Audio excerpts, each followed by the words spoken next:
Mais on ne le présente plus, hein, surtout vous qui nous suivez à la radio.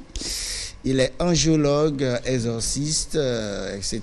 Et puis il chauffe un peu sur la Kabbale et toutes les autres formes d'expression spirituelle. Arès Imen Boudé, il veut juste qu'on l'appelle coach et tout, parce que lui, il s'accroche à rien, mais bon, il coach. Alors, Aziel Germain, je commence par vous.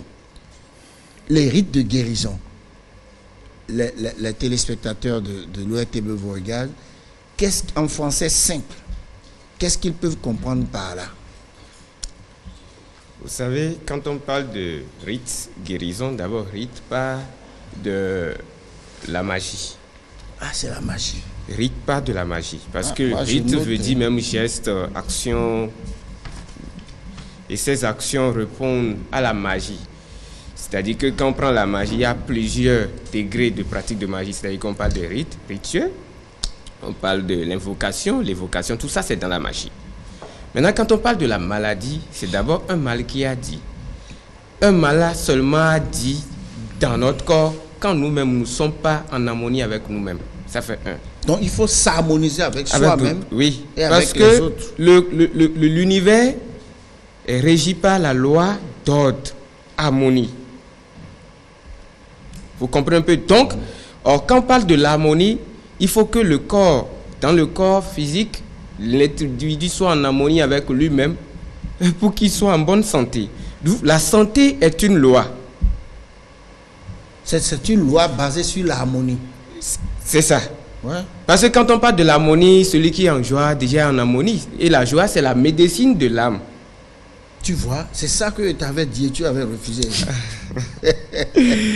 Donc, vous voyez, aujourd'hui, on veut guérir. On veut guérir quoi? Et il faut guérir que ce qu'on peut guérir.